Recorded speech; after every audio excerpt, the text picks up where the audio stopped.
Kopyahin lang niya. Nandito tayo ngayon dito sa pattern na to. Ayun lang, wala naman bago. Still, yun pa rin naman ang ating hinihintay na i-playout lang niya. Ngayon, revisit tayo sa 120k in the future. Ayun lang, wala naman masyadong iba. Trading crypto, especially with leverage, is extremely risky and you can lose your entire portfolio. This is not financial advice. This video is for educational and entertainment purposes only. Be aware of scammers impersonating us. If you can't find it on this YouTube channel, it's a scam. Welcome guys, na pag-usapan natin ang price action ni BTC ngayong araw. Bali, gusto ko lang kayo bigyan ng insight regarding sa price action ni BTC ngayon and kung paano natin i-contest ang trade natin. And then, paalala ko lang ha, this is not financial advice, this is only educational purposes only.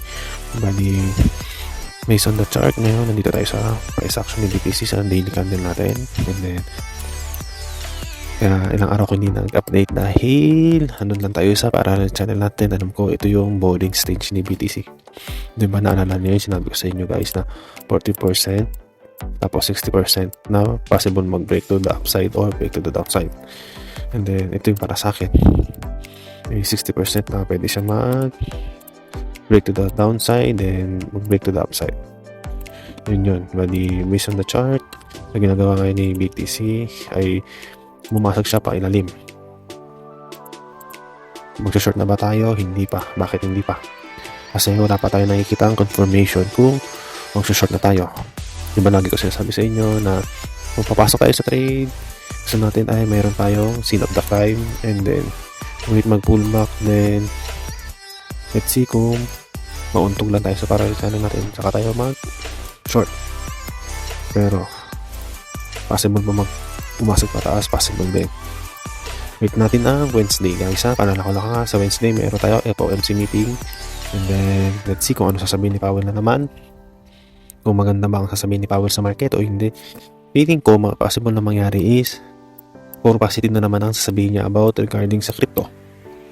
Nalala nyo yung last na FOMC meeting, puro positive lahat ang sinabi niya sa crypto, pero still sa stock market hindi maganda mga sinabi niya, kaya nag-drop si stock market natin. Nalala ko lang ha, 14 trillion na nawa-wipe out sa stock market and then only 60 billion lang pumasok sa crypto. And then tapos si gold pub, yun lang yung good news doon ha, pero the rest hindi maganda nangyari sa market.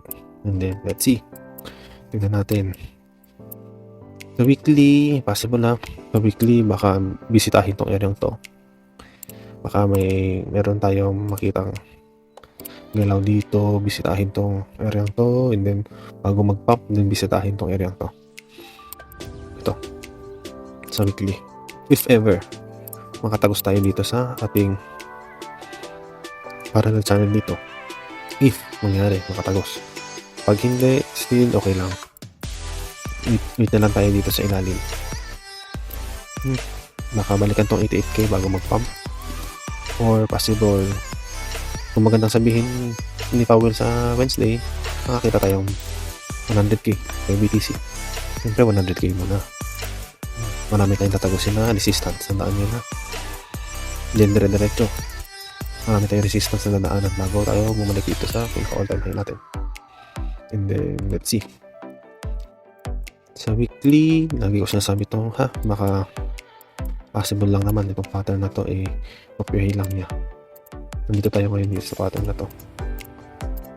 Ayun lang, wala naman bago. Still yun pa rin naman ang ating hinihintay na i-playout lang niya. Ngayon revisit tayo sa 120k in the future. Ayun lang, wala naman masyadong iba. Ayun lang naman ang ano natin, walang kumbori ang market. Kasi kung may na ha, paalala ko lang, may na, baka mag sell and go away muna sila. Meron si BlackRock ay bumubodega ng Ethereum.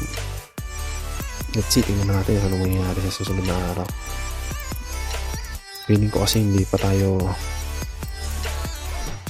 nilipad pa eh. Baka mag-retest pa tayo dito sa 88k, pero hindi naman tayo tatapos dito guys. Parang malabo tayong balikan natin ito, pero let's see, tingnan natin yung 72k to 72k parang malabo yan balikan pa. Pero if balikan, siyempre bodega. Nata tayo position size dati tayo position trader, syempre still position pa rin tayo. And then let's see, possible ha, makabalikan to if ever hindi matuloy itong plug na to, then nag-bounce tayo dito, ganyan tayo, baka mag-Bart Simpson pag lalo tumagal at mag-Bart Simpson ha. Tingnan lang natin kung ano nakikita natin, possible lumabas tayo dito, then pag dribble tayo, yung sinabi ko sa inyo dati, ano possible na mangyari, then if pag tumagal lang, if ever hindi tumagal tayo sa ganyan,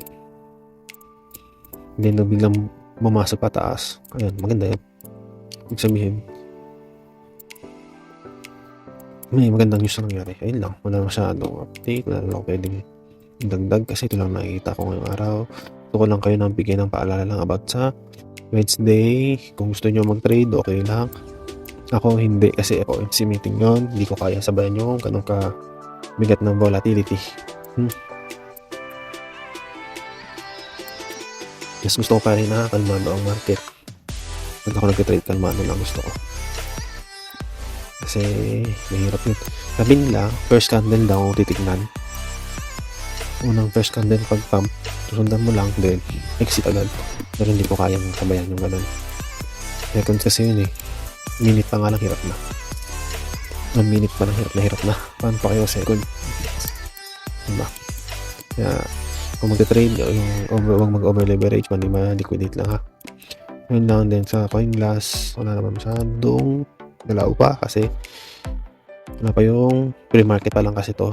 Medyo nagpump tayo kanina pero still overall trend natin sa lower time frame is downtrend, pero sa higher time frame natin bullish pa rin naman sa BTC. Hanggat di nagko-cross tayo sa 200 natin, bullish pa rin ako sa upper timeline natin, pero sa lower timeline siyempre bearish, pero no, overall bullish pa rin naman ako guys. Huwag kayo maglalala. Ayun lang din, possible liquidate muna tong mga nakalong ha, o busin ng market maker tong position na to. Yan, kasi ito madali itong i-liquidate kasi sa taas mas malapit to. Ayun lang. And then let's see, tingnan natin ha, baka possible mag-ano tayo dito, mag-dribble na sa labas no, para ng channel na ginawa natin na flag. Then once na tumagal, baka mag-Bart Simpson, bumagsak. Kung mabilis naman, then possible mag-pump. Then revisit kay 100k. Ayun lang. Then another trend na naman ulit tayo dito. Kaya sabi ko sa inyo, ganitong flag 40-60 sa akin yan diba? 40% possible mag pump or 60% mag-dump. Ayun na, nag-dump na tayo. Lumabas na tayo sa ating flag. Ayun lang. Paalala ko lang ha, yun lang yung mga ko. Huwag lang mag-over leverage. And huwag lang position sizing lang, i-check lang. Ayun lang.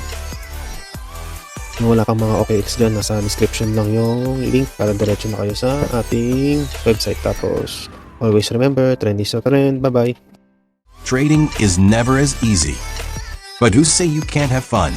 In every minute you lend, the more you will enjoy. As you grow up in this industry, you will find yourself and so round yourself with people who will help you to grow up as trader. It's hard in the first place, but I am sure you will be successful. As a trader, always remember trend is your friend.